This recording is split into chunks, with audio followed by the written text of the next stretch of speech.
Prochain arrêt, Binge Audio.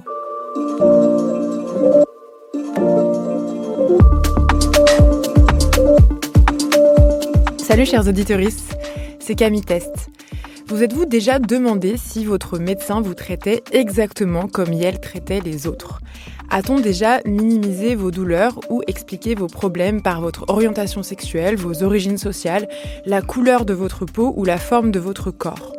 Vous est-il déjà arrivé de redouter d'aller aux urgences et de ne pas recevoir la même écoute, la même attention et donc peut-être les mêmes soins que d'autres personnes ? Par exemple, si vous êtes une personne grosse, noire, arabe, asiatique, trans, homosexuelle, bisexuelle, intersexe, issue d'un milieu populaire ou tout simplement une femme, vous savez peut-être de quoi je parle. Alors que les médecins prêtent à la fin de leurs études le fameux serment d'Hippocrate qui les engage à respecter et à soigner toutes les personnes de la même façon, qu'en est-il vraiment ? Comment expliquer qu'il puisse y avoir des différences de traitement ? Les médecins sont-ils de mauvaises personnes ou le produit d'une culture qui nous trie tous et toutes continuellement ? Quelles conséquences cela produit et que faut-il en faire ? Pour le savoir, je reçois le médecin Miguel Chema. Salut Miguel. Bonjour. On se tutoie, c'est OK pour toi ? C'est très bien pour moi. Trop bien. Alors j'ai dit le médecin, j'ai un peu anticipé parce que t'es étudiant en 5e année, tu viens de terminer ta 5e année de médecine. On a quand même le droit de dire médecin parce que j'imagine que quand t'es en stage, t'es considéré comme tel. Non, OK. Non, il me reste encore beaucoup de boulot malheureusement. D'accord. Alors toi Miguel, tu animes un compte Instagram qui s'appelle Santé Politique que je vous conseille, ça fait très longtemps que je suis abonnée. Tu es aussi l'auteur d'un bouquin qui s'appelle La santé et politique que tu viens de publier donc en 2025 aux éditions Belfond. Et l'objet de ce livre, c'est de te demander ce que la médecine fait au corps minoritaire.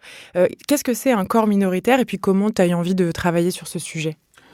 Je dirais un corps minoritaire, c'est un corps qui est exposé à une domination, quelle qu'elle soit, qui, pour des raisons totalement arbitraires, a un accès inégal à des biens et à des services et est traité inégalement. Il y a autant de corps minoritaires qu'il y a de systèmes de domination. Et pourquoi ça m'intéressait d'aborder cette question, c'est...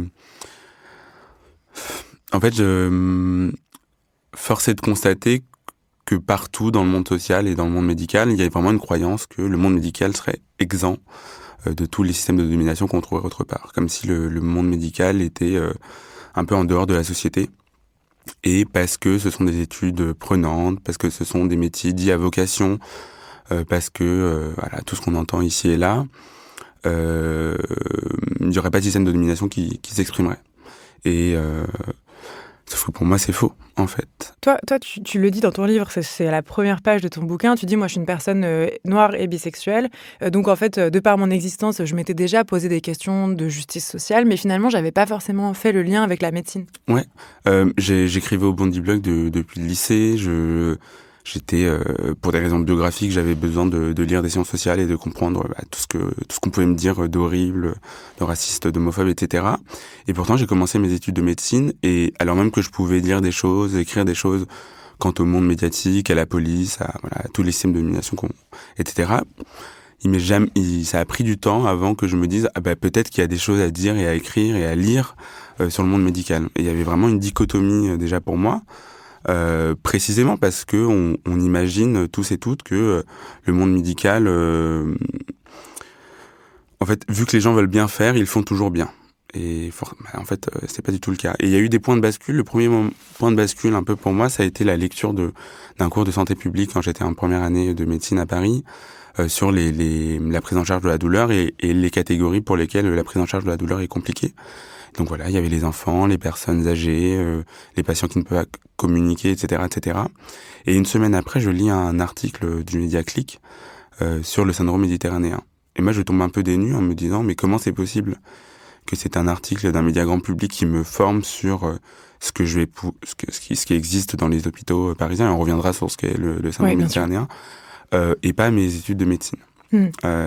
Et ensuite, ça a été le Covid, qui était un moment, je pense, politiquement assez fou, et de me dire d'une part que tout ce que les mouvements de lutte contre le VIH/SIDA avaient créé comme catégorie de perception, qu'est-ce que c'est une pandémie, qu'est-ce que c'est une épidémie, quelles sont les populations à risque, pourquoi quand on tombe malade, c'est aussi le fait de la société, et en fait, on avait plutôt des discours moralisateurs, parfois doloristes, et parfois aussi en fait, le discours de la responsabilité.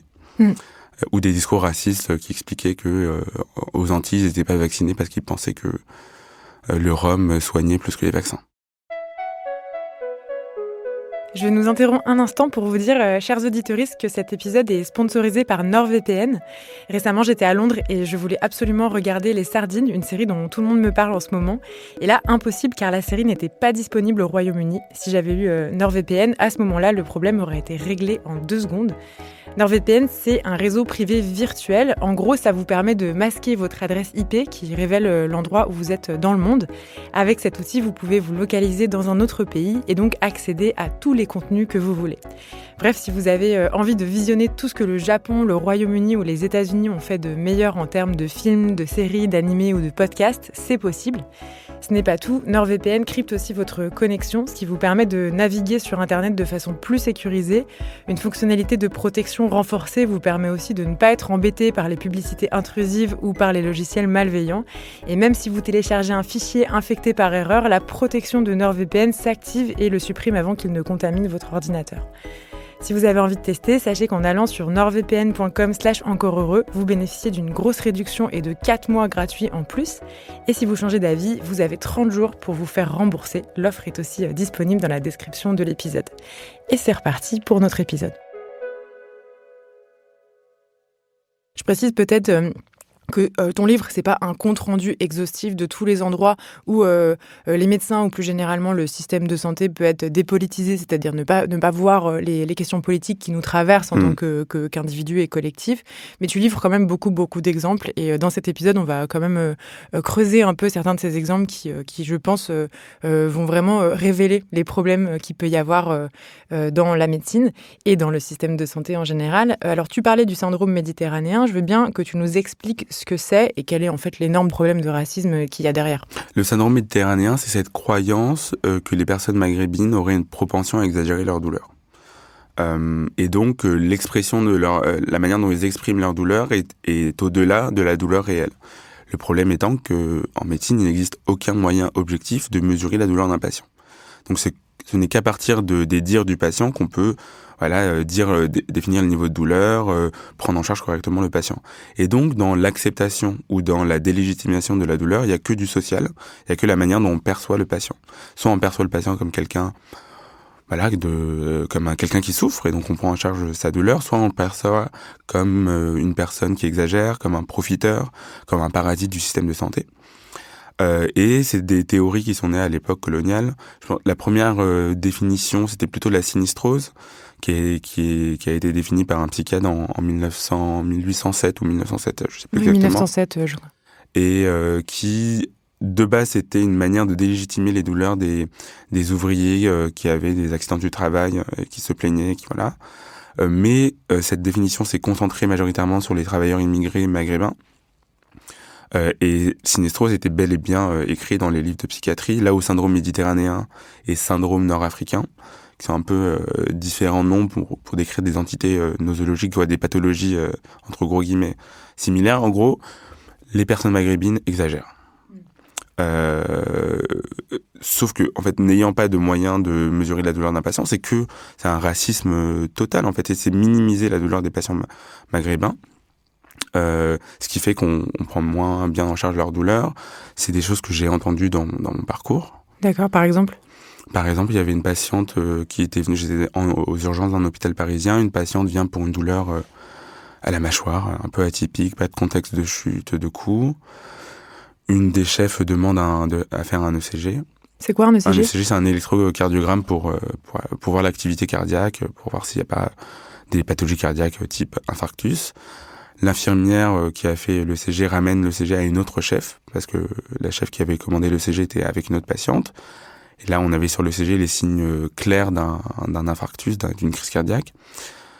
Et là, la chef dit on va attendre la tropo. De toute façon, c'est pas trop grave, elle a pas une douleur thoracique, ce qui est atypique, c'est vrai pour une crise cardiaque. Mais en même temps, il y a des signes sans équivoque. Et là, elle dit clairement à l'interne qui insiste un peu pour appeler les cardios en disant quand même, c'est clair. Elle dit mais non, de toute façon, ça doit être un syndrome méditerranéen. C'est pas du tout une expérience anecdotique, en fait. Moi, comme beaucoup de gens l'ont entendu, et c'est des c'est des choses qui existent et qui sont dites depuis des années maintenant.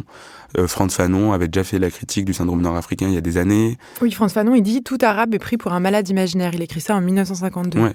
Ce qui veut dire que les choses et la manière dont le monde médical et les médecins perçoivent les individus aujourd'hui ne sont pas des catégories un peu ex nihilo qui viennent comme ça, ou parce que les médecins en question seraient foncièrement méchants ou foncièrement racistes. C'est la manière dont des préjugés, des imaginaires sont perpétués. Même inconsciemment, et ce qui fait que on va minimiser la douleur d'un patient. Et en fait, ces imaginaires, tu parles du syndrome méditerranéen qui touche les personnes nord-africaines ou d'origine nord-africaine ou qui ont l'air de l'être. On sait que en fait, ça s'est propagé entre guillemets à d'autres populations, oui. Et notamment aux populations noires. Et on a plusieurs exemples, même assez récents en fait, de maltraitance médicale auprès de personnes noires. Je pense à Yolanda Gabriel et Noémie Musanka. Tu en parles dans ton livre, qui sont deux femmes qui, il me semble, ont appelé le SAMU toutes les deux et dont on a totalement minimisé la douleur au point où en fait elles en sont mortes. On a dit au téléphone à Noémie Musanka, quand elle disait « je crois que je vais mourir », quelqu'un lui a répondu « mais tout le monde va mourir un jour ». Exactement. C'est vrai que les délimitations du syndrome méditerranéen ont augmenté. Les personnes roms peuvent aussi être victimes de cette catégorie raciste. S'agissant des personnes noires, il y a aussi la perception comme quoi elles, non pas qu'elles exagéraient leur douleur, mais qu'elles auraient un seuil de résistance à la douleur augmenté par rapport aux autres populations, qui est né, mais vraiment qui est le racisme le plus banal, quoi, qui est né à l'époque coloniale, avec une représentation des personnes noires comme hyper bestiales, animales, avec des peaux beaucoup plus épaisses. Il y a Paul Broca, c'est ce que relève l'historienne Delphine Peretti-Courti, qui a écrit un très beau livre qui s'appelle Corps noir et médecin blanc, et qui cite Pierre Broca, qui parle d'une patiente noire qui a été opérée sans anesthésie, et il dit que les personnes noires ont une sensibilité diminuée, c'est-à-dire qu'elles ont une résistance à la douleur augmentée, et que cette négresse a été opérée, il dit négresse, a été opérée pour au niveau de la mâchoire, et que le lendemain elle chantait comme un oiseau.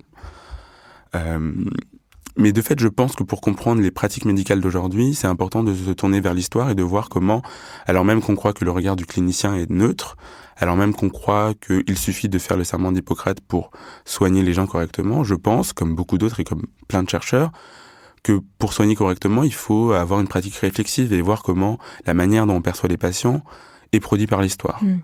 Et tu cites toujours sur des communautés racisées que ça a aussi un impact sur d'autres communautés. Tu cites par exemple les personnes asiatiques qui, elles, dans la médecine, peuvent être vues comme le contraire, c'est-à-dire des gens qui ne se plaignent jamais, cliché raciste, et donc du coup, s'ils se plaignent un peu, ça veut dire que c'est forcément gravissime. Exactement. Je pense que c'est le racisme de la version médicale de la communauté modèle, à savoir que les Asiatiques seraient et c'est toujours les Asiatiques...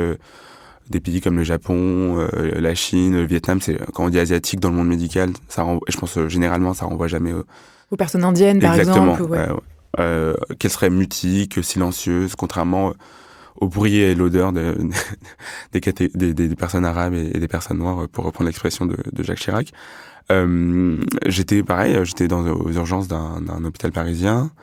Et là, il y a une chef qui vient avec un patient au SMUR, une ambulance, pour faire simple, qui a fait une crise cardiaque, et l'interne demande comment se présenter le patient.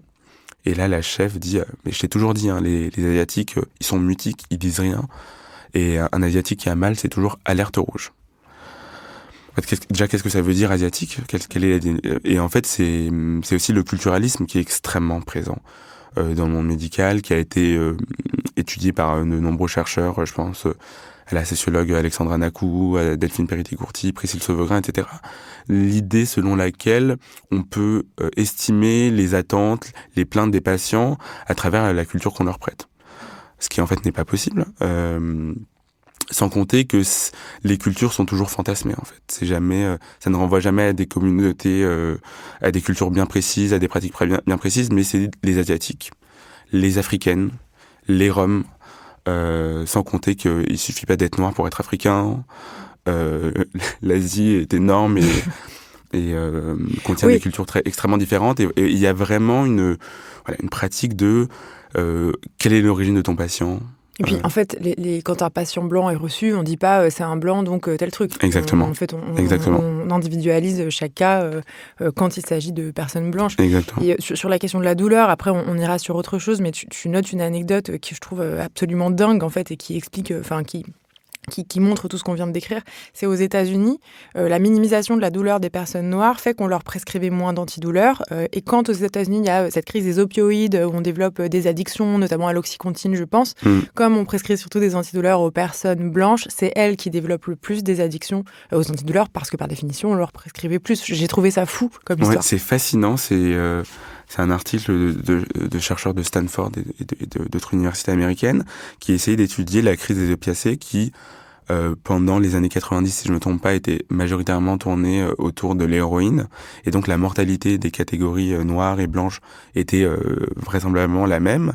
Mais quand celle-ci a été majoritairement causée par la prescription des opiacés, donc des antidouleurs, la mortalité des noirs a stagné quand celle des blancs a augmenté. Mais étant donné que les communautés racisées n'ont pas le même accès aux antidouleurs, elles sont pas aussi concernées par les complications de ces traitements, et donc n'avaient pas l'addiction aux opiacés qu'on pouvait trouver aux communautés américaines, ce qui montre précisément que la prescription de médicaments, ici à savoir des antidouleurs, n'est pas forcément la résultante d'une pratique clinique objective. Mon patient a mal, je lui donne tel palier selon sa douleur, mais bien de la manière dont on perçoit les individus.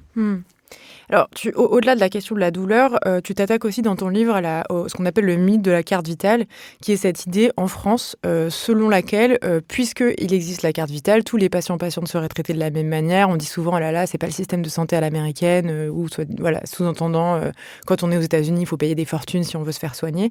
En fait, toi, tu montres que c'est pas totalement vrai, puisque il peut y avoir quand même des différences de traitement des patients. Par exemple, les patients qui ont la couverture médicale universelle, donc qui est une sorte de mutuelle qui est réservée aux personnes qui ont des très petits moyens, ne sont pas acceptés par certains médecins libéraux. Tu cites aussi l'AME, donc l'aide médicale d'État qui est réservée notamment aux étrangers en situation irrégulière. Il y a une étude qui montre que quand vous bénéficiez de l'AME, si vous prenez rendez-vous chez un médecin, on va vous proposer des délais plus longs. Donc, dit autrement, non, les médecins de toute façon n'acceptent pas les patients de la même manière, y compris quand on a la fameuse carte vitale. De fait, je pense vraiment que le système américain joue un rôle d'épouvantail en France, qui permet de minimiser les pratiques discriminatoires envers les personnes des classes populaires. Bien sûr, c'est une pratique minime, ce que montrent la plupart des études, mais c'est une pratique qui existe et qui a des effets considérables pour ces patients-là. Et par ailleurs, c'est une pratique totalement illégale. Il est totalement illégal de refuser un patient sous prétexte de sa couverture de santé. Et l'explication derrière ces refus, c'est d'une part que on imagine que c'est des patients. En fait, si on en accepte un, tous les autres vont venir, et donc en gros on aura une patientèle qui n'est constituée que de patients précaires qui par ailleurs ne respectent pas les rendez-vous, ne respectent pas exactement, et avec tous les mythes de l'assistanat, etc., etc. Et les discriminations diffèrent aussi selon les spécialités. On voit que les dentistes ou les spécialistes discriminent plus que les généralistes ou les pédiatres, par exemple. Et pour une anecdote personnelle, je me rappelle, je travaillais dans un... je jouais le rôle d'un assistant dans un cabinet en banlieue parisienne, un cabinet pédiatrique, et je ne saurais dire le nombre de parents ayant la CMU ou l'AME qui appelaient le médecin en voulant s'assurer que le médecin ne discriminait pas. Donc bien que la pratique de discrimination est minime, mais elle existe, elle produit aussi des effets de méfiance, de crainte chez des patients qui veulent s'assurer qu'ils vont bien être reçus. Les gens anticipent, preuve qu'ils savent très bien ce qui se passe. Exactement. Tu cites aussi des études qui montrent que les médecins accompagnent mieux, en tout cas apprécient, valorisent les patients qui pigent vite, je mets des gros guillemets, les patients qui posent des questions, en tout cas s'intéressent à leur santé, mais sans remettre en cause leurs compétences de médecin. En gros, qu'ils proposent des consultations plus longues aux gens qui sont issus des catégories professionnelles supérieures, des CSP+. En gros, les médecins, qui sont en général eux-mêmes des personnes qui viennent de milieux favorisés, traitent mieux les personnes qui viennent de milieux favorisés, si on peut résumer ça comme ça. C'est très très intéressant, d'autant c'était important pour moi de parler de l'accès à la santé et de comment on peut refuser l'accès, mais ce qui m'intéressait aussi, c'est de montrer, en m'appuyant sur des études de chercheurs, que les pratiques inégales s'expriment aussi dans la manière dont on prend en charge les individus. Je pense aux travaux de la sociologue Aurore Loretti qui a écrit le livre Fabrique des inégalités sociales, qui examinait les interactions patients-soignants dans les services de maladies de patients ayant des cancers des voies aériennes supérieures, et qui montre que le temps des consultations n'est pas le même selon la classe sociale des patients. Pourquoi ? D'une part, il y a le fait que les patients des classes populaires posent moins de questions, et de fait, pour poser des questions, encore faut-il croire que quand on va nous répondre, on va comprendre. Ce qui montre que ce qui est en jeu, c'est aussi les capitaux sociaux qu'ont les individus, la manière dont ils sont socialisés depuis l'enfance, le travail qu'ils ont, etc., etc. Mais ça s'explique aussi par le fait que les médecins donnent des explications beaucoup plus réduites et rapides aux patients des classes populaires, pensant que ces patients ne comprendront pas vraiment, ne sont pas intéressés, etc., etc. Ce que dit Aurore Loretti et d'autres chercheurs avec elle, c'est que les interactions médicales se passent le mieux avec les patients des classes moyennes, parce que ce sont des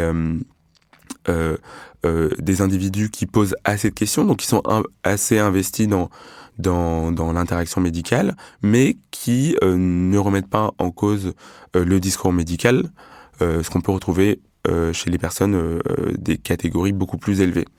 Et ce que dit Maud Gheli, qui est une médecin et qui est une chercheuse, ce que tu disais, c'est que les interactions médicales se passent le mieux avec les patients qui pigent le plus vite, en fait. Sauf que piger, en fait, ça sous-entend d'une part qu'on parle le même langage, et je pense que le jargon médical arrive extrêmement vite. Ça a été mon cas, je ne sais pas le nombre de fois où j'ai dit antalgique, où je disais ECG, etc., etc., en pensant que l'individu devant moi comprendrait exactement ce que je dis. Et je pense que dans les études médicales, même si on en parle, mais on n'en parle pas assez, on oublie toujours que les interactions sont médiées et que le quiproquo est de mise, en fait. Et puis surtout que moi, je me souviens, maintenant je sais ce que c'est qu'un antalgique, mais je sais pas, je me souviens à 20 ans, je ne savais pas. Un médecin qui me disait antalgique, j'allais pas lui dire, excusez-moi, qu'est-ce que ça veut dire antalgique ? En fait, j'allais lui faire oui, d'accord, et puis j'irai regarder antalgique sur Google plus tard, voire pas du tout, en fait. Exactement. Et donc, pour être compris, il faut... d'autant qu'on reproche souvent aux patients de ne pas être observants, c'est-à-dire de ne pas avoir les pratiques qui correspondent aux recommandations médicales. Sauf que l'observance, c'est aussi l'expression d'un certain habitus, d'un certain rapport au monde médical, et qui est le produit des systèmes de domination, des rapports de classe. Et si on ne le comprend pas, nous soignants, on sera enfermés dans la production de non-observance, en fait. Je pense que le plus souvent, quand des patients ne suivent pas les directives, donc c'est-à-dire les conseils, en fait, des médecins, quoi. Exactement. C'est que d'une part, ils n'ont pas compris, et de fait, l'interaction médicale comme elle... qui est aussi hyper archétypale, en fait, toutes les études montrent que les médecins traitent les personnes des classes populaires différemment.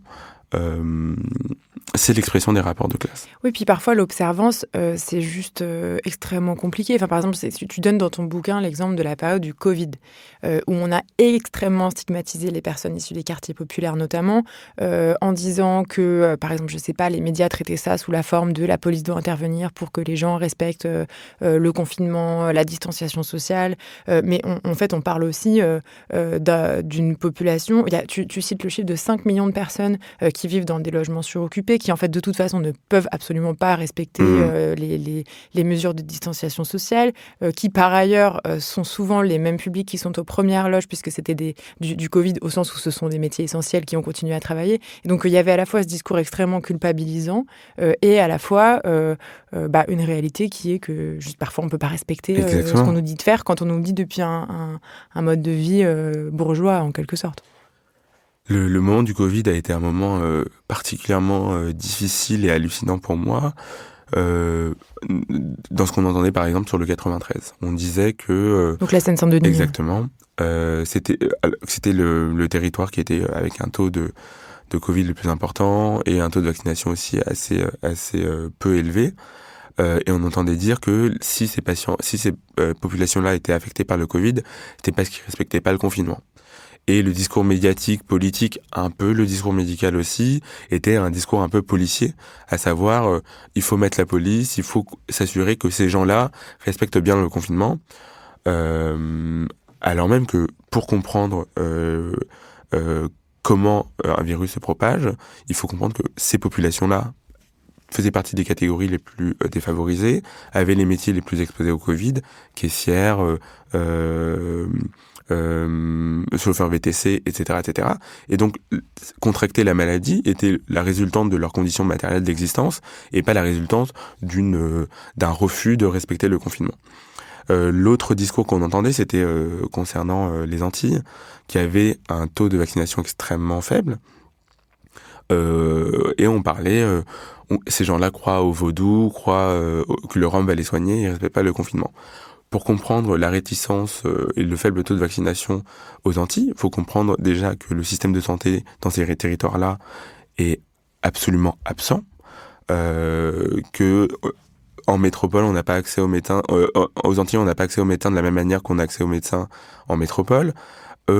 Sans compter qu'il faut aussi se rappeler que la crise du chlordécone a engendré le chlordécone, qui est un pesticide qui était utilisé pour la culture des bananeraies aux Antilles, qui était interdit en métropole, interdit aux États-Unis, et qui engendre aujourd'hui, qui est responsable aujourd'hui du fait que le plus grand taux de cancer de la prostate au monde, c'est aux Antilles. Le plus grand taux de mortalité du cancer de la prostate au monde, c'est aux Antilles. Et pour comprendre la santé, le rapport à la santé et au corps de ces populations-là, il faut s'intéresser à l'histoire coloniale et la manière dont les pratiques médicales, politiques, sanitaires et policières dans ces territoires-là sont néocoloniales. Et la réticence au discours de l'État dans ces territoires-là s'explique par le racisme et le néocolonialisme. Et on faisait l'économie de toute cette analyse sociologique des pratiques médicales pour rester sur la responsabilité. Or, tout ce qu'a montré les sciences sociales depuis plusieurs décennies maintenant, c'est que personne n'est responsable de sa santé. Les pratiques de santé sont le produit des socialisations des individus, la manière dont le racisme, le sexisme, l'homophobie, la classe produit un certain rapport au corps, produit un certain... Même comment on pense la prévention. Se vacciner, c'est penser la santé sur un temps long. Or, quand vous faites partie des classes populaires et que vous avez un rapport à la temporalité dans l'urgence, dans l'instant T, que vous allez voir le médecin quand votre douleur en fait est invalidante et pas quand votre douleur se présente depuis quelques semaines, ça permet d'expliquer beaucoup de pratiques. Mais en fait, le monde médical et le monde médiatique et politique, plus largement, faisaient l'économie de ces discours-là. Et en fait, on ne peut pas parler de responsabilité en médecine. Sur la question du jugement très fort qu'il y a eu à l'encontre des personnes qui ne se vaccinaient pas pendant le Covid, je m'étais fait effectivement la réflexion que il fallait n'avoir jamais vécu ni racisme, ni sexisme, ni grossophobie dans le milieu médical pour croire que il est si facile d'avoir confiance en son médecin. Je m'étais dit que... je me souviens d'avoir entendu effectivement des discours extrêmement jugeants, un très très grand jugement. Bourdieu parle parfois du racisme et de l'intelligence, où on considère qu'il y a cette idée qu'en fait, en gros, il y aurait des abrutis qui ne suivent pas des directives qui sont pourtant évidentes, très bien fondées, etc. Et que de l'autre, il y aurait des gens éclairés qui auraient raison de suivre et de se faire vacciner, etc. Est-ce que toi... en tant qu'étudiant en médecine, aujourd'hui, tu as l'impression qu'on a un peu plus de recul là-dessus. Est-ce que, par exemple, je ne sais pas, avec tes confrères, consoeurs médecins, vous reparlez de cette période où on a jugé très fortement les gens? Avec certains, oui. Et de fait, je pense que c'est certains internes médecins qui sont investis dans l'éco-social et qui essaient de penser politiquement la médecine. Je ne pense pas sans porter de jugement, je connais pas tous les étudiants en médecine, mais bon, je pense que c'est pas très répandu. D'autant que je pense aussi qu'il y a un retard français sur ces questions-là. Je me rappelle que au moment où Macron rendait les tests PCR, etc. pour dépister le Covid payants pour les non-vaccinés, alors même que en fait, il faut vraiment qu'on sache que ces personnes-là sont porteuses du virus.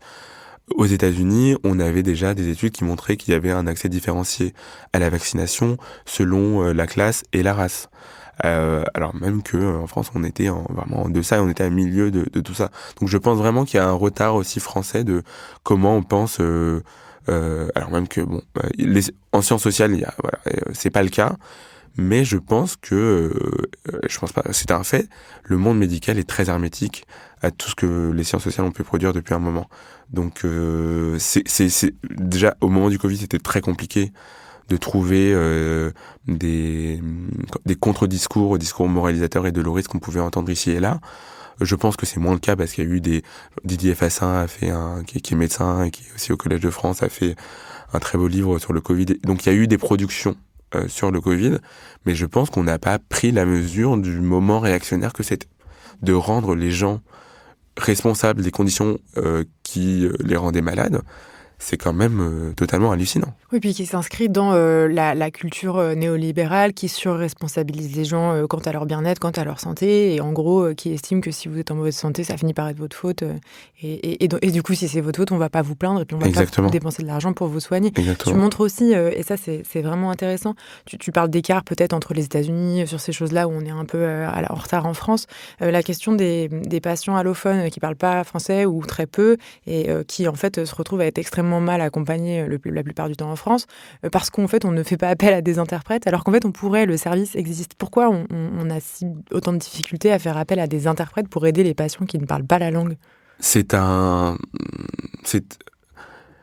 La maltraitance des patients allophones reste pour moi quelque chose qui me choque énormément. Et j'arrive à l'objectiver sociologiquement, mais je tombe quand même à chaque fois des nues quand je fais face à ça dans les différents stages par lesquels je suis passé. Depuis les années 80-90, ISM Interprétariat, qui est une association qui donne accès à des interprètes professionnels pour des services sociaux et aussi les hôpitaux, fait un travail conséquent. Pourtant, force est de constater qu'il y a une faible utilisation de ces services-là. Je l'ai vu dans mon parcours, dans des services où on avait un numéro pour faire appel à un ISM Interprétariat, d'autant que la Haute Autorité de Santé dit que la seule manière éthique de communiquer avec des patients allophones, c'est de faire appel à un interprète professionnel, pas un membre de la famille. Oui, parce que ça veut dire qu'un membre de la famille, on révèle des choses hyper personnelles. Exactement. Avec un membre de la famille qui, d'ailleurs, c'est ce que tu racontes, il y a des problèmes aussi est-ce que le membre de la famille donne les informations. Tu donnes l'exemple d'une femme dont le mari a caché qu'elle avait un cancer et qu'elle allait devoir être opérée très vite. Exactement. Cet exemple, il vient de la thèse qui a été soutenue l'année dernière par le docteur Julian Mesrani, qui a essayé de comprendre comment le rapport que les patients allophones entretenaient avec leur maladie chronique et leur traitement. Et il montre que ces patients, par la faible utilisation de l'interprétariat professionnel, ont une mauvaise compréhension de leur pathologie, de ses complications et de ses traitements. Et l'un des exemples qui est le plus frappant et le plus hallucinant, c'est une patiente marocaine qui vit dans un hôtel du 115, qui a un cancer digestif qui est métastasé, et pour qui il n'a jamais été fait appel à un interprète professionnel tout au long de sa prise en charge. Et son interprète était son mari, qui est devenu son ex-mari. Ex-mari qui omettait des choses, l'une des choses étant que son cancer était métastasé, donc elle a accepté une opération assez lourde, qu'elle aurait peut-être refusée si elle avait su à ce moment-là que son cancer était métastasé. Juste métastasé, ça veut dire qu'il s'est diffusé un peu partout. Exactement. Mais vous voyez qu'il y a un vrai problème du jargon dans le monde médical. On pourrait reprocher à l'ex-mari de ne pas avoir tout dit, mais les vrais responsables de tout ça, ce sont les médecins qui n'utilisent pas l'interprétariat professionnel. D'autant qu'en tant qu'étudiant en médecine, on ne cesse de nous dire, et à juste titre, le plus important, c'est l'interrogatoire. C'est l'anamnèse, C'est l'anamnèse. C'est communiquer avec son patient, et c'est à partir de cet échange qu'on pourra analyser, comprendre l'examen clinique et les signes qu'on verra par la suite. Sauf que pour certains patients, les patients allophones, on ne fait pas appel à un interprète. Il y a un rapport de 2022 ou 2023 de l'Inspection générale des affaires sociales qui montre que la France, comparée à d'autres pays européens, est extrêmement en retard dans l'utilisation des interprètes professionnels dans des interactions sociales, mais aussi médicales. Et en fait, c'est de la maltraitance. Je pense que on ne peut pas soigner des gens avec lesquels on ne communique pas. Certes, il y a une expression qu'on retrouve dans la thèse de Dorothée Prudhomme, qui a travaillé sur ces questions-là. Certains médecins qu'elle interrogeait parlaient de faire de la médecine vétérinaire. Donc, il disait médecine vétérinaire pour essayer de faire comprendre ce que c'est de soigner sans communiquer avec ses patients. Mais force est de constater qu'ils utilisent l'expression la plus adaptée pour parler de ce qu'ils sont en train de faire, à savoir déshumaniser des individus, leur faire des batteries d'examens sans communiquer avec eux et sans s'intéresser aux craintes et aux questionnements que ces patients ont. Oui, parce qu'en fait, tu montres que quand il n'y a pas la langue, quand il n'y a pas un proche pour traduire, quand il n'y a pas d'interprète, ce qui reste, c'est le mime. Ou alors, je rigole, mais de manière un peu, un peu jaune, entre guillemets, ou alors de parler plus fort, de répéter plus fort en disant « Mais madame, vous comprenez que ?» comme si la personne, en parlant plus fort, allait davantage comprendre. Et on peut imaginer, quand on ne comprend pas la langue, d'avoir un médecin qui a une autorité, une blouse blanche et un stéthoscope autour du cou, qui vous hurle dessus comme ça, mais ça doit être incroyablement culpabilisant et vecteur d'une honte considérable. C'est ce genre d'interaction et de mise dans le monde médical. C'est pas du tout anecdotique. Je ne sais le nombre de fois où j'ai vu un chef, un interne dire mal où en essayant de pointer des endroits du corps, alors même que l'interprète dans les hôpitaux, la plupart des hôpitaux parisiens sont en partenariat avec ISM Interprétariat, donc il y a moyen de communiquer. Et donc, essayer de comprendre la non-utilisation de l'interprétariat professionnel, je pense que la seule explication qu'il y a, c'est vraiment un racisme inconscient, hein, mais qui existe, et de minimiser les craintes, les questionnements de ces patients-là.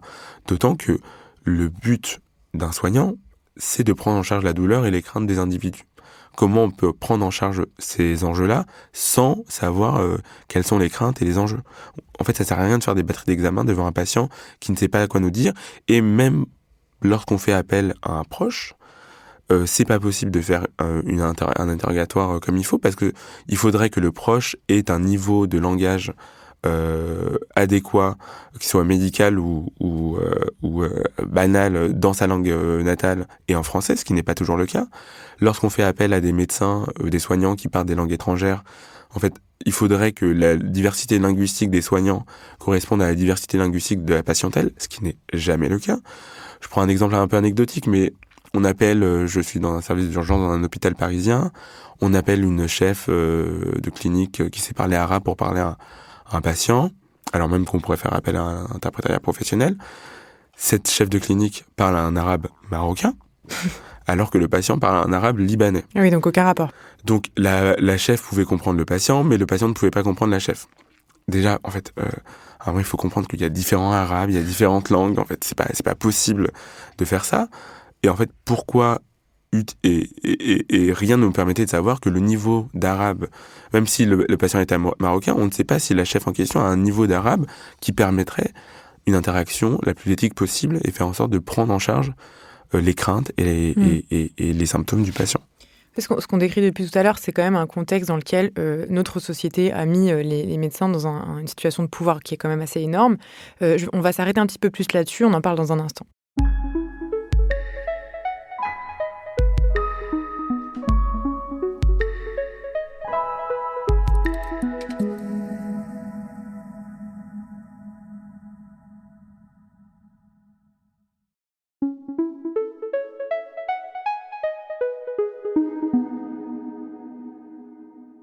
Dans cet épisode d'Encore heureux, on se demande si la médecine soigne vraiment tout le monde, avec Miguel Chema, auteur du livre « La santé et politique ».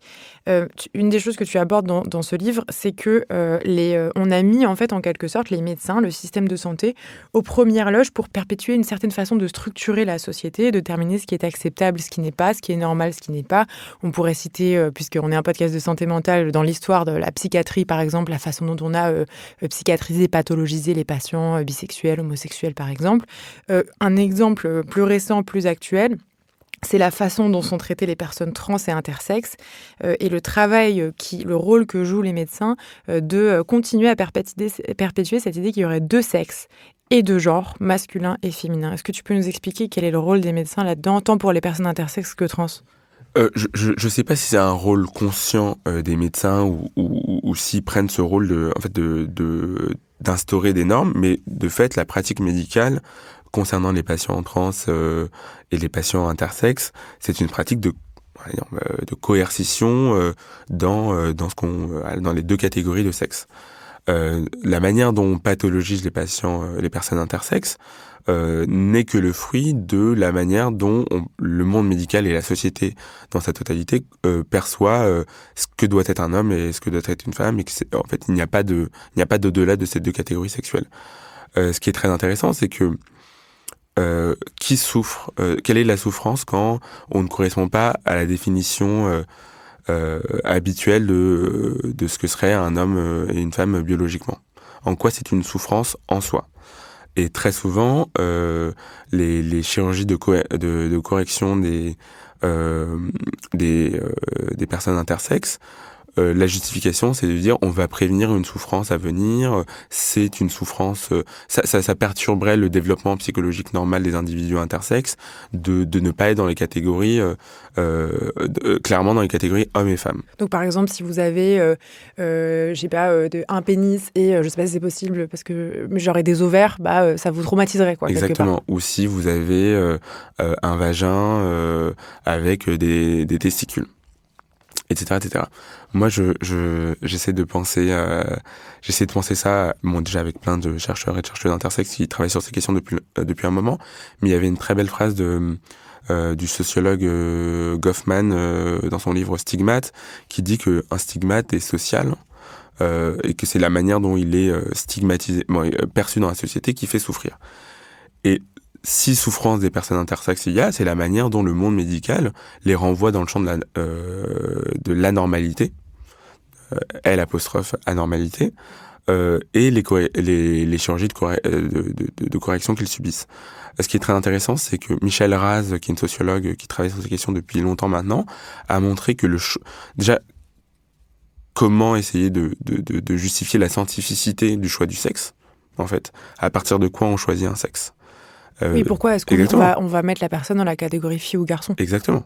Et est-ce qu'on fait la somme algébrique des signes hormonaux, sexuels, gonadiques, etc., etc., etc. Est-ce qu'on présente au bébé une couleur rose et une couleur bleue pour voir où est-ce qu'il met sa main ? Mais non, mais c'est un acte arbitraire, mais qu'on fait passer pour un acte scientifique et etc., etc. Mais c'est aussi en fait, c'est aussi c'est Michel Raz et Loé Petit, qui est aussi une chercheuse intersexe, se disent que les chirurgies de correction, c'est imposer aussi une norme cicatricielle.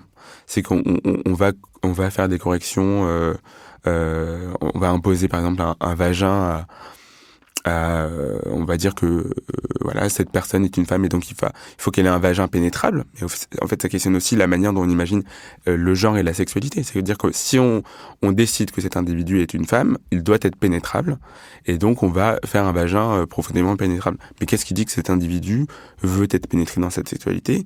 Et ce qui montre bien que ce qui est en question dans la manière dont le monde médical perçoit les intersexes, c'est pas du tout une souffrance, un besoin, une douleur, corriger un problème organique, mais c'est bien d'imposer une norme sexuée et sexuelle. Mais surtout, quand tu montres que ça, on le fait souvent dans le dos des patients intersexes, c'est-à-dire qu'en fait, un jour, tu donnes l'exemple de personnes qui tombent sur leur dossier médical à l'âge adulte et qui découvrent qu'ils ont été opérés dans leur dos, mais dans le dos des familles aussi.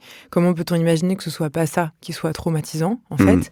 Et tu montres aussi que, outre les personnes intersexes, les personnes trans aussi sont en quelque sorte forcées de choisir un sexe masculin ou un sexe féminin, ou un genre féminin, un genre masculin, mais avec des caractéristiques génitales qui vont avec. Je donne l'exemple par exemple d'un homme trans à qui on dit c'est pas à la carte, c'est au menu, donc puisque vous avez décidé de transitionner, on va vous faire la totale opération. Vous n'avez pas le droit de garder un vagin, vous avez décidé d'être un homme, eh bien vous serez un homme, vous ne garderez pas votre vagin.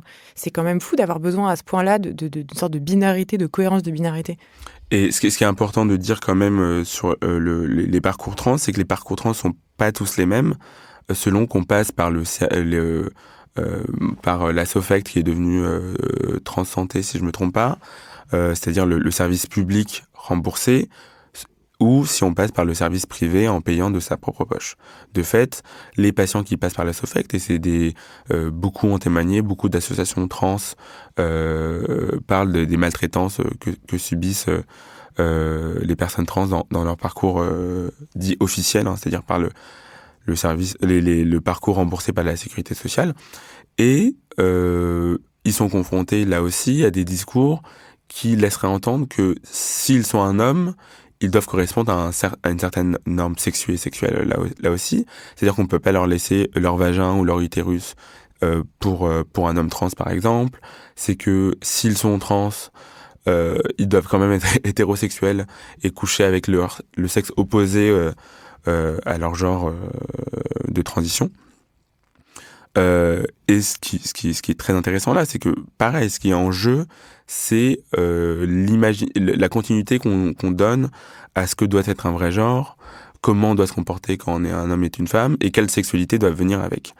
Et bien sûr, ce qui est en jeu aussi dans ces parcours-là, c'est la présence hyper importante de la psychiatrie, de la psychanalyse, et d'un certain type de psychiatrie et de psychanalyse qui impose des normes sexuées et sexuelles. Et ce qui est aussi intéressant, ce que j'ai appris dans l'écriture de ce livre en lisant pas mal de chercheurs, etc., c'est une étude qui montrait les parcours de PMA des couples hétérosexuels à l'hôpital Tenon dans les années 90, des couples hétérosexuels composés d'une personne trans et d'une personne cis. Donc qui étaient considérés comme hétérosexuels et qui n'avaient pas besoin de la PMA pour avoir accès à la PMA. Et étant donné que avant 2016, les personnes trans avaient l'obligation d'être stérilisées, c'était la femme cis qui portait l'enfant, donc la question ne se posait pas là. Mais s'est développé des pratiques discriminatives dans les années 90 à l'égard de ces couples-là. Les protocoles ont décidé d'avoir un suivi psychiatrique beaucoup plus important pour ces couples-là et aussi pour les enfants, pour s'assurer que ces enfants n'avaient pas des troubles du développement sexuel. Parce que leurs parents seraient trans et donc du coup, ça aurait des conséquences. Exactement. Mais ce qui montre bien que ce qui est en jeu, c'est plus le cas aujourd'hui, hein, c'était dans les années 90, mais ce qui montre qu'alors qu'on croit, pour la plupart des gens dans cette société, que la médecine est là que pour accompagner et soigner les gens, elle est aussi là pour imposer des normes, pour s'assurer que des couples qui sont perçus comme hors normes, quand même essayent bien d'être intégrés dans la norme hétérosexiste, et de coercition. C'est que la médecine, dans ces couples-là, dans les années 90 à Tenon, jouait un rôle un peu de police, en fait, de police de la normalité. On va s'assurer que vous éduquez vos enfants de la bonne manière, et c'est-à-dire comment on s'assurait de ça, comment on habillait les enfants, avec quel jeu les enfants jouaient, etc., etc. Et bien sûr, l'histoire de la psychiatrie, l'histoire de la gynécologie, etc., etc., regorge d'exemples, de ce genre d'exemples. Et moi, ce qui me questionne, c'est comment aujourd'hui certains étudiants en médecine, internes, médecins et les soignants dans leur totalité peuvent croire que cette histoire, qui se réactualise aujourd'hui dans différents services, n'aurait pas d'effet sur leur pratique à eux. Comment on peut croire qu'on est protégé de l'histoire de coercition des personnes intersexes, des personnes LGBT? Et ça fait pas si longtemps que l'homosexualité n'est plus une maladie en psychiatrie. Ça fait 40, 50 ans en fait. Ouais, même pas, parce qu'en fait, officiellement, en France, c'est 92. Voilà. Mais moi, ce qui me questionne aussi, c'est est-ce qu'en fait, on sait aujourd'hui qu'il y a par exemple une augmentation des dérives sectaires dans le milieu du bien-être. Enfin, il y a des gens qui vont potentiellement se détourner du milieu de la... Alors, les dérives sectaires, c'est pas forcément ça, mais ça peut être proposer des soins alternatifs, par exemple, pour traiter des cancers ou tout un tas d'autres choses. De mon point de vue, c'est un problème, le fait qu'on se détourne de la médecine pour, disons, qu'on renonce à la médecine de façon, on va dire, globale pour se soigner autrement. Même si on peut évidemment faire apparaître des nuances et des collaborations entre le monde du bien-être, le monde de la médecine. Mais comment peut-on imaginer qu'il en soit autrement puisque la médecine maltraite ? Et du coup, que faut-il faire en fait ? Qu'est-ce que pour toi, il faudrait faire pour que la médecine ne maltraite plus aujourd'hui ? De fait, c'est très intéressant parce que beaucoup d'études, par exemple, au moment du Covid, sur pourquoi certaines populations étaient beaucoup plus prédisposées dans la croyance un peu des théories du complot et de réticence quant au vaccin et à ses effets. Il y a aussi alors je dis pas que seules les pratiques médicales sont responsables de la méfiance, mais de fait, la maltraitance, aller dans un service et être maltraité, être un patient allophone à qui on ne parle pas, être une femme à qui on dit qu'elle n'a pas une sexualité normale, etc., etc., produit de la méfiance et donc une réticence au discours médical.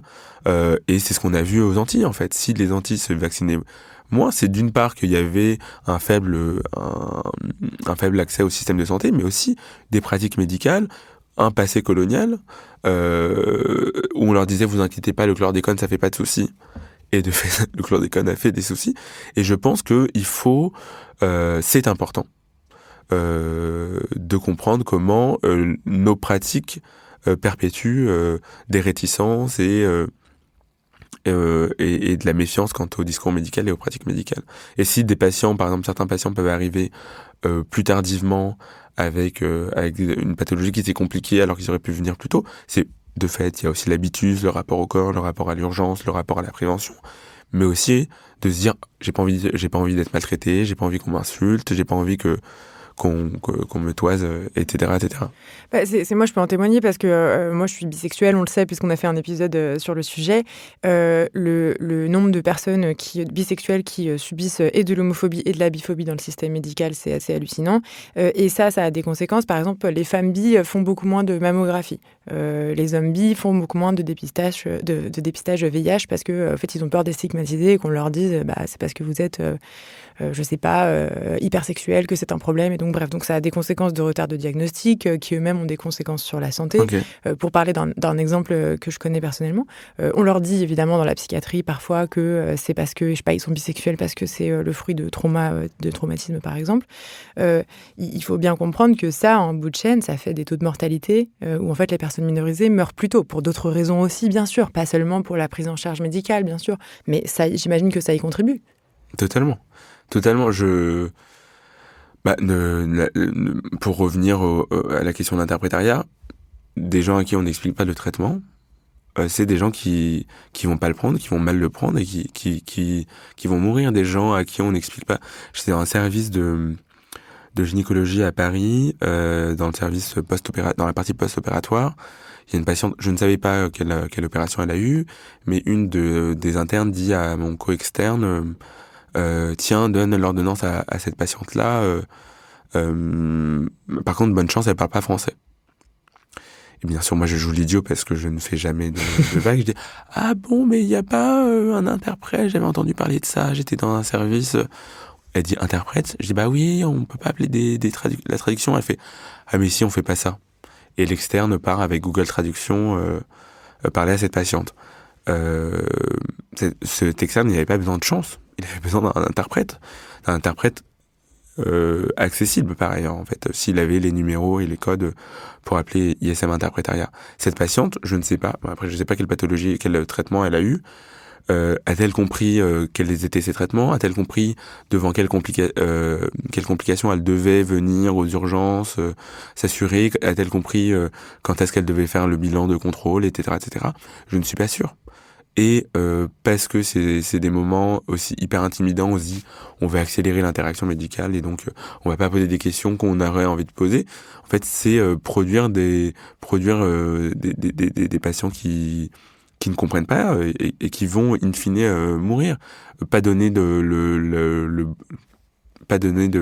des antalgiques à des patients parce qu'on considère que ils exagèrent un peu leur douleur. En fait, c'est de prolonger une douleur qui aurait pu être arrêtée plus tôt.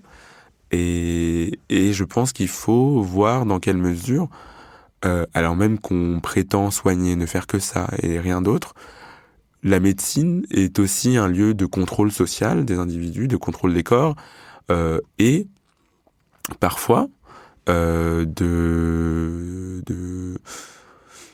d'exposition à une mort prématurée. Est-ce qu'on pourrait imaginer, ça sera ma dernière question, que les jeunes médecins, ou d'ailleurs les moins jeunes, se forment aux enjeux de racisme, de sexisme, de grossophobie, de transphobie, homophobie, biphobie? Est-ce que, par exemple, je ne sais pas, l'ordre des médecins pourrait pousser pour ça? Comment on pourrait faire, en fait? Je pense que la formation, c'est la chose la plus importante. De fait, des choses existent. Il y a un diplôme universitaire qui a été fait à la Sorbonne Université depuis 2022-2023, je crois, par exemple sur la santé sexuelle, qui s'appelle Santé sexuelle pour tous. Il y a des formations pour les 6e années, toujours à la Sorbonne Université, sur les biais racistes, des cours qui sont donnés par Priscille Sauvegrin, qui est une sage-femme et une sociologue, et Rakissa, qui est une psychologue, si je me trompe pas. Donc des choses, il y a des balbutiements, des choses se font, des associations d'étudiants, essaient de porter ces questions-là. Je pense quand même qu'on a un retard conséquent. Et je pense aussi, là où je dirais qu'on a le retard le plus important, c'est la manière dont on pense l'utilisation naturalisante des catégories raciales en médecine. Ça a été aussi je suis un peu tombé des nues au cours de mes études, où on trouve ici ou là des discours, une utilisation vraiment naturalisante. Par exemple, pour faire vite, je révisais mon cours sur l'hypertension artérielle dans le collège, qui est le livre sur lequel on se prépare pour le concours de l'internat. Et il y a un tableau qui essaye d'expliquer dans quelle situation on devrait prescrire tel ou tel médicament. Et là, dans ce même tableau, alors qu'il y a patient diabétique, patient insuffisant cardiaque, patient insuffisant rénal, il y a marqué sujet noir. Et il y a que 2 médicaments qui sont conseillés pour les sujets noirs. Dans un livre de médecine en France qui forme les étudiants. Et moi, je tombe un peu dénu en me disant, mais déjà, qu'est-ce que ça veut dire noir médicalement ? Oui, c'est ça en fait, où s'arrête est-ce que si on a un père blanc et une mère noire, on est noir ou on est blanc ? Exactement. Et pourquoi les noirs seraient plus prédisposés à tel ou tel traitement ? Et en fait, en cherchant un peu, parce que le livre me donnait aucune explication, on tombe sur des théories nées dans les années 80-90 aux États-Unis, qui, devant une prévalence plus importante de l'hypertension chez les communautés noires, se sont dit que l'explication de cette différence de prévalence était évidemment génétique, pas du tout sociale, alors même que l'hypertension, c'est quand même une maladie multifactorielle, donc on ne comprend pas encore totalement oui, notamment issu du stress, on sait quand même. Du stress, mais aussi de l'alimentation, des conditions matérielles d'existence, du travail, etc., etc. Et des théories sont nées en expliquant que la physiopathologie, donc le développement de la maladie de l'hypertension chez les Noirs était différent. Et donc que ça serait telle ou telle classe de médicaments qui serait la plus... sauf qu'en fait, c'est totalement faux. De nombreux chercheurs ont montré comment ces théories sont nées sur un présupposé qui était déjà faux. Sans compter que deux chercheurs britanniques se sont posé la question sur comment ces recommandations se traduisent concrètement. Et se sont intéressés à la NICE, qui est l'équivalent de la Haute Autorité de Santé en Grande-Bretagne, qui a fait ces recommandations-là et qui a dit, et qui a donné une définition du patient noir. Le patient noir est un patient originaire d'Afrique et des Antilles, qui n'est pas blanc, qui n'est pas caucasien, pas d'origine asiatique et pas métisse. J'ai la question, entendu que l'explication est génétique, pourquoi une personne métisse ne serait pas porteur ou porteuse des gènes qui rendraient ces médicaments plus adéquats ou pas. Sans compter que les médecins, eux, ont dans la manière dont ils pratiquent ces recommandations, pour eux, les métis font partie des personnes noires. Mais en fait, il y a plein d'exemples. Il y a l'exemple de la spirométrie, où il y a des modifications raciales qui étaient totalement injustifiées, mais qui viennent du racisme le plus basique. C'est que depuis 2021 qu'on a des formules pour calculer ce qu'on appelle le débit de filtration glomérulaire, qui est un moyen d'estimer la fonction rénale. Ouais, de voir si le rein fonctionne bien correctement. Exactement, et de diagnostiquer les maladies rénales chroniques. Et jusqu'en 2021, il y avait un facteur racial. Sauf qu'en fait, qu'est-ce que ça veut dire noir médicalement ? Et qu'est-ce que c'est de croire qu'il y a une superposition entre une catégorie raciale et une génétique, si ce n'est le racisme scientifique le plus banal. Ouais, je renverrai, parce que sur cette question du rein, c'est assez compliqué, mais tu l'expliques très très bien dans ton livre, mais je renverrai vraiment nos auditeuristes vers ton livre et sur ce que tu expliques, qui en gros, pour le faire vite, on part d'une catégorisation raciste notamment sur la question de la santé du rein, et on finit par des personnes noires qui ont moins de chances d'obtenir des greffes de rein et du coup qui sans doute meurent davantage des maladies du rein. C'est à peu près ça. Exactement. Et c'est maintenant, c'est pas il y a 100 ans, et c'est pas il y a 50 ans. Oui. Ouais. Je pense qu'on pourrait encore creuser des milliers d'exemples. Je voudrais juste terminer sur une chose. Un conseil aux jeunes médecins aujourd'hui. Moi, je dirais de lire des sciences sociales sur la médecine. Et je pense qu'on ne peut pas faire une médecine juste en faisant l'économie des sciences sociales. Et par lecture des sciences sociales, je pense que celle-ci nous permet d'avoir une pratique réflexive et donc de comprendre que l'œil du clinicien n'est pas du tout neutre. Et donc d'essayer, dans la mesure du possible, de neutraliser des schèmes de perception, des inconscients, des imaginaires dont on est dépositaire sans en vouloir en fait. Et de faire l'histoire de nos pratiques et donc de déjouer les systèmes de domination qui s'expriment à travers nous. Et un conseil aux patients-patientes ? Waouh. Je pense que essayer de trouver un médecin qui vous écoute, parce que quand vous vous sentez écouté, c'est déjà pas mal. Après, parfois on est victime de discrimination dont on n'est même pas au courant en fait. Sur le débit de filtration glomérulaire par exemple, ou sur je ne sais pas quoi, parfois on sait pas. Et je pense que déjà beaucoup de soignants savent pas que l'interprétariat professionnel est accessible et que vous pouvez le demander. Et donc good luck, je pense que c'est la chose que j'ai à dire pour les patients. Merci Miguel Chema, merci beaucoup. Tu écris donc La santé et politique. Chers auditeurs, on se retrouve sur Instagram @encoreheureux-podcast et sur Binge Audio, binge.audio. On vous partagera plein de ressources et surtout lisez le livre de Miguel Chema. Si vous voulez nous soutenir, abonnez-vous à Encore Heureux, mettez-nous 5 étoiles et plein de commentaires sur votre application de podcast. L'émission a été réalisée par Paul Berthiaud, produite par Charlotte Bex et Marie Foulon. À bientôt.